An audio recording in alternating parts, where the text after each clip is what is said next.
As leishmanioses são doenças infecciosas parasitárias de caráter crônico, causada por protozoários do gênero Leishmania. Os reservatórios são constituídos de animais silvestres e animais domésticos, vetores, que são os insetos, e humanos, nesse caso os insetos, né? Então há uma ampla quantidade e variedade de reservatórios. O reservatório é qualquer local onde vive e se multiplica o agente etiológico, ou seja, o agente etiológico é o causador da doença. Então, os vetores transmissores são os insetos flebotomíneos aqui na Leishmania. Então, são insetos conhecidos como flebotomíneos e a doença tem distribuição mundial. No mundo, ocorrem em torno de 500 mil casos fatais de leishmaniose anualmente. Na América do Sul, somente Chile e Uruguai são considerados livres de leishmaniose.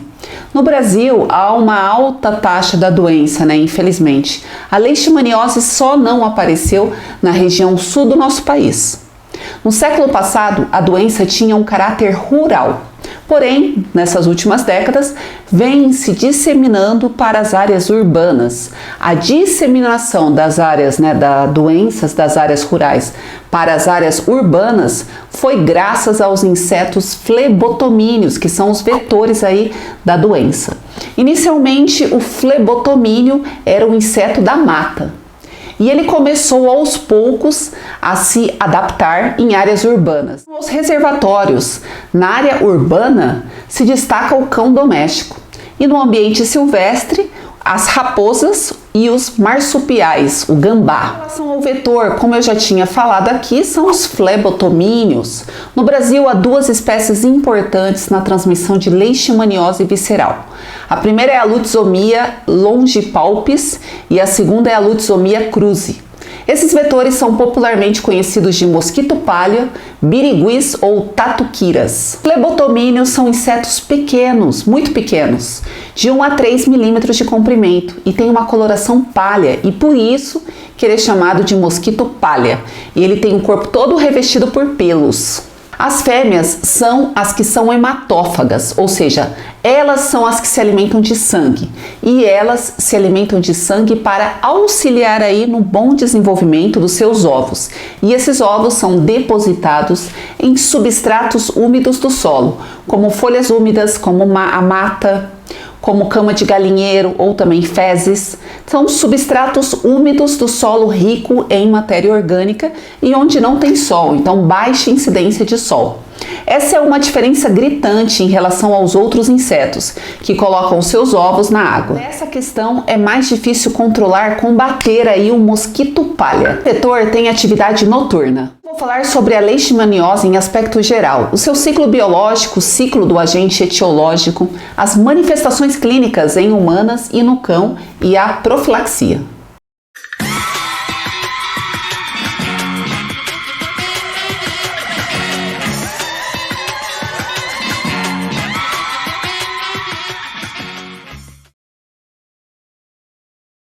Oi, tudo bem com vocês? Sejam muito bem-vindos ao meu canal Fácil Aprender, um canal sobre o mundo da medicina veterinária. E eu sou a Bruna aqui, estudante do 9º semestre do curso. Faço estágio atualmente em um hospital veterinário aqui em São Roque, na ala de internação. Eu vou falar sobre a leishmaniose em aspecto geral, o seu ciclo biológico, o ciclo do agente etiológico, as manifestações clínicas em humanas e no cão e também profilaxias. Para começar, vai deixando seu like, se inscreve no meu canal, já que dessa forma o YouTube oferece esse vídeo para mais estudantes como você. Então me ajuda a difundir, a disseminar essa informação que é muito importante para a nossa área, para a nossa população e para os nossos animais. São ao ciclo da Leishmania. Nessa figura se vê dois tipos de ciclos, quando se fala no ciclo doméstico e também no ciclo silvestre. O flebotomíneo é o vetor em ambos os ciclos. Tem também o ciclo do agente etiológico, ou seja, o causador da doença, que é o protozoário do gênero Leishmania. No ciclo doméstico, os principais reservatórios são os animais domésticos e o homem. São esses reservatórios, lembrando que os reservatórios, eles abrigam o protozoário. E esse protozoário se multiplica lá. Então, ele se multiplica no organismo aí do reservatório. Então, esses reservatórios são os que vão infectar novos vetores, que são os flebotomínios. E esses vetores vão infectar novos hospedeiros. Animais domésticos na região urbana e animais silvestres na região rural. E o próprio homem, tanto na região urbana como na região rural. No ciclo silvestre, os animais silvestres são os reservatórios principais, como o cachorro do mato, o guará, a raposa do campo, o gambá. Lembrando que eu estou aqui falando do nosso país, do Brasil. Os reservatórios do ciclo silvestre vai depender da fauna local. Em relação ao ciclo do agente etiológico, o protozoário do gênero Leishmania, ele vai ter todo esse processo que mostra aqui nessa figura. A partir do momento que ele é inoculado, ou seja, o protozoário do gênero Leishmania é introduzido, no organismo. Então, na sua primeira forma do seu ciclo, que são os promastigotas metacíclicos, esses são a forma infectante. Eles, já lá dentro do organismo, os promastigotas metacíclicas podem invadir ativamente ou podem ser fagocitadas por células de defesa, que são os macrófagos ou também os neutrófilos. Os macrófagos e os neutrófilos são células do sistema imunitário e eles têm a capacidade fagocítica para ajudar aí na eliminação de seres estranhos, que nesse caso são os promastigotas metacíclicas. A fagocitose é o processo no qual células englobam partículas. Depois de fagocitado, os promastigotas vão se diferenciar em amastigotas. E depois disso, os amastigotas irão se multiplicar. E essa multiplicação vai fazer com que os amastigotas estejam ocupando todo o citoplasma da célula. Então, com isso, a célula vai ficar estufada, cheia de amastigotas, e esses ainda vão estar se multiplicando. E essa célula ela não vai aguentar, ela vai acabar se rompendo. E os amastigotas que estavam lá dentro serão liberados. Então, os amastigotas vão acabar deixando aí as células infectadas. Neste momento, os amastigotas vão se disseminar para infectar novas células, mas, eventualmente, aqueles que estão lá circulando no sangue podem ser sugados pelo vetor, o flebotomínio. Então, o amastigota pode ser sugado junto com o sangue durante o repasto sanguíneo do vetor, durante a sua picada. E daí, esses amastigotas que estavam no sangue do reservatório vai para o organismo do inseto. Então agora, no organismo do inseto, o amastigota vai ser liberada lá no intestino do inseto e vai se diferenciar em promastigota procíclicas. E depois vai se diferenciar em promastigotas metacíclicas, que é a forma infectante. Os promastigotas metacíclicas vão migrar para a faringe do flebotomínio fêmea, para que no momento que este inseto picar um novo organismo, ou animal ou humano, então para sugar o sangue, fazer o repasto lá sanguíneo, ele vai novamente introduzir as promastigotas metacíclicas, que é a forma infectante. Então esse é o ciclo do agente etiológico. A doença não tem predisposição por sexo e por raça em seres humanos e cães. Entre os humanos, as crianças são as mais suscetíveis às doenças. Isso é porque a resposta imune vai estar imatura em relação às fases infantis e vai estar ineficiente também em relação aos idosos. Então, os idosos também é outra população importante. Então, nós devemos nos preocupar muito com as nossas crianças e idosos em regiões endêmicas, em regiões onde se tem um número considerado de pacientes com essa doença. Não há predisposição relacionada à idade. São as manifestações clínicas no homem. O período de incubação é de 10 a 24 meses. É um período longo, com média aí de 2 a 6 meses. Os sintomas são febre e esplenomegalia, que é o baço aumentado, que pode estar associado ou não associado com a hepatomegalia, que é o fígado aumentado. No período inicial da doença, o paciente humano pode ter febre, leve palidez na pele e nas mucosas, diarreia, tosse não produtiva, uma pequena esplenomegalia. E alguns indivíduos, na maioria crianças, podem manifestar esse quadro aí discreto em mais ou menos aí 15 dias e evoluir para a cura sem que haja tratamento, sozinhas. Na leishmaniose também tem o período de estado, onde o paciente apresenta febre irregular, emagrecimento progressivo, palidez cutânea, mucosa, também pálida, aumento, da esplenomegalia, então fica mais aumentado. Então este período tem aí duração maior de 2 meses. E no período final, que é quando a doença evolui muito, isso são os casos em que o paciente não teve um diagnóstico e também não teve tratamento ou simplesmente nem foi atrás, para se tratar. A doença aqui está evoluída e se caracteriza por febre contínua, desnutrição, o edema, que é o inchaço de membros inferiores, hemorragias, icterícia, que é a mucosa, a pele amarelada, e ascite, que é o acúmulo de líquido lá na cavidade abdominal. O óbito ocorre em função de sangramentos e infecções bacterianas, ou morre por uma das duas.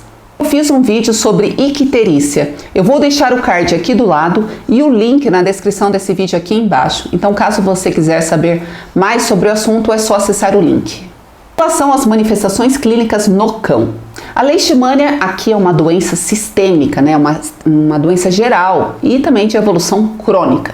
De 40% a 60% dos casos assintomáticos, que é quando o animal infectado não apresenta sinais clínicos, então aí dos 40% aos 60% desses infectados aí na população canina do Brasil, podem chegar a uma cura espontânea. O período de incubação ele é muito variável, de 3 meses a vários meses, com média de 3 a 7 meses. As manifestações dos sintomas vão estar relacionadas com a imunidade do animal. É importante que os cães estejam sempre bem alimentados, com todas as vacinas em dia, vermifugados, sempre saudáveis. Vistos lesões cutâneas, lesões de pele, caracterizado por alopecia, descamação e eczema, particularmente em espelho nasal, e orelhas. Úlceras aí no focinho, orelha, cauda e nas articulações. Nas fases adiantadas da doença, semelhante ao ser humano, o cão pode apresentar esplenomegalia, linfoadenopatia, que é aumento dos linfonodos, alopecia, dermatites, úlceras de pele, ceratoconjuntivite, coriza, que é a secreção do nariz, apatia, que é quando o animal fica sem energia, ele fica preguiçoso, diarreia, hemorragia intestinal, edema em patas, êmese, que é o vômito, e hiperqueratose, que é o espessamento aí da parte mais externa da epiderme. Fiz um vídeo sobre o exame clínico do sistema tegumentar. Nesse vídeo eu explico as diferentes lesões cutâneas, como alopecia, úlceras, descamações. Então, se você quiser saber mais sobre esse conteúdo, é só acessar o link que eu deixei aqui na descrição aqui embaixo. Além de manifestações viscerais, também se vê manifestações cutâneas. Na fase final, se tem paresia, que é a diminuição da força de membros posteriores. Caquexia, que é o animal magro, magreza, exacerbada, exagerada. Inanição, que é uma fraqueza extrema e morte. Existem pouquíssimos relatos de leishmaniose nos gatos. Porém, esses relatos existem. E se acredita que os felinos sejam reservatórios em áreas endêmicas e epidêmicas. São a profilaxia, Como se prevenir?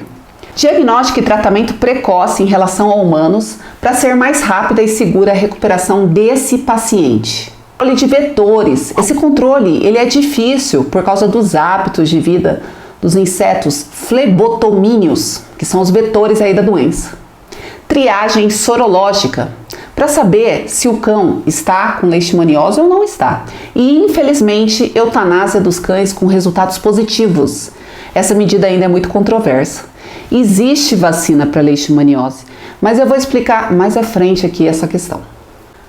Para a população humana se faz a educação em saúde, falando sobre o uso de mosquiteiros, telas de malha fina em portas, janelas, sobre o uso de repelentes e evitar exposição externa e em horários de atividade dos vetores.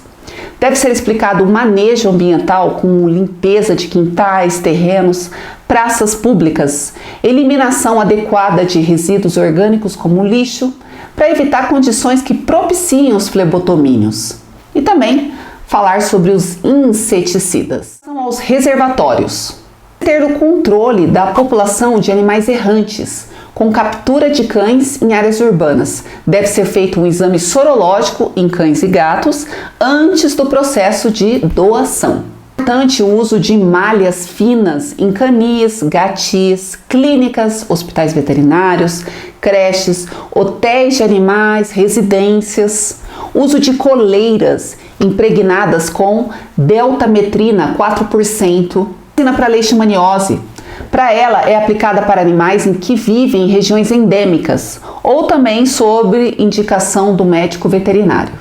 E era tudo isso que eu tinha que falar hoje aqui para vocês sobre leishmaniose. Me conta se você já chegou a ver um caso dessa doença lá no seu estádio. Escreve aqui que eu quero saber. Fico por aqui, eu espero que vocês tenham gostado deste vídeo. Eu estou no Instagram como @FAAprender. Me segue lá, aproveita agora e se inscreve no meu canal, deixe o seu like e ative o sininho das notificações para receber todos os meus futuros vídeos. Compartilhe este vídeo com os seus colegas de estudo. Não esquece de deixar o seu comentário. Até o próximo vídeo, tchau!